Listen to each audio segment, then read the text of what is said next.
விஜய் தொலைக்காட்சி நேயர்களுக்கு super singer மூலமாக ஒரு ரகசியம் சூட்சுமமாக முருக வழிபாட்டில் சொல்லப்பட்டுள்ள ஒரு செய்தியை நான் சொல்லணும்னு ஆசைப்படுறேன். ப்ளீஸ்.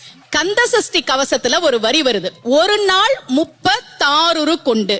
அதாவது கந்த சஷ்டி கவசத்தை ஒரு நாளைக்கு 36 முறை படிக்கணுமா. படிச்சா 7 மணி நேரம் ஆகும். நான் படிச்சிருக்கேன். ஆனா கலியுகத்துல கந்த சஷ்டி கவசத்தை ஒரு நாளைக்கு 36 முறை படிக்கிறதுக்கு நேரம் இருக்காதுன்னு தான் அதுலயே சூட்சுமமாக ரகசியமாக ஒரு விஷயம் சொல்லப்பட்டிருக்கு. முருகனுடைய அருளால் நான் தெரிஞ்சுக்கிட்டேன். அதை நான் உங்களுக்கு சொல்றேன்.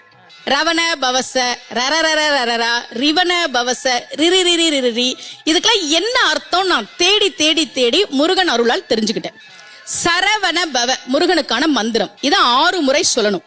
இப்ப சாவ தூக்கி பின்னாடி போட்டீங்கன்னா ரவண பவச, அத 6 முறை சொல்லணும். இப்ப ராவ தூக்கி பின்னாடி போட்டா வனப வசர, வாவ தூக்கி பின்னாடி போட்டா நபவ சரவ, இப்ப நாவ தூக்கி பின்னாடி போட்டா பவ சரவண, பாவ தூக்கி பின்னாடி போட்டா வசர வனப. ஒன்னொன்னையும் 6 முறை சொன்னா 6 × 6 36 வரும். இப்படி சொன்னால் 5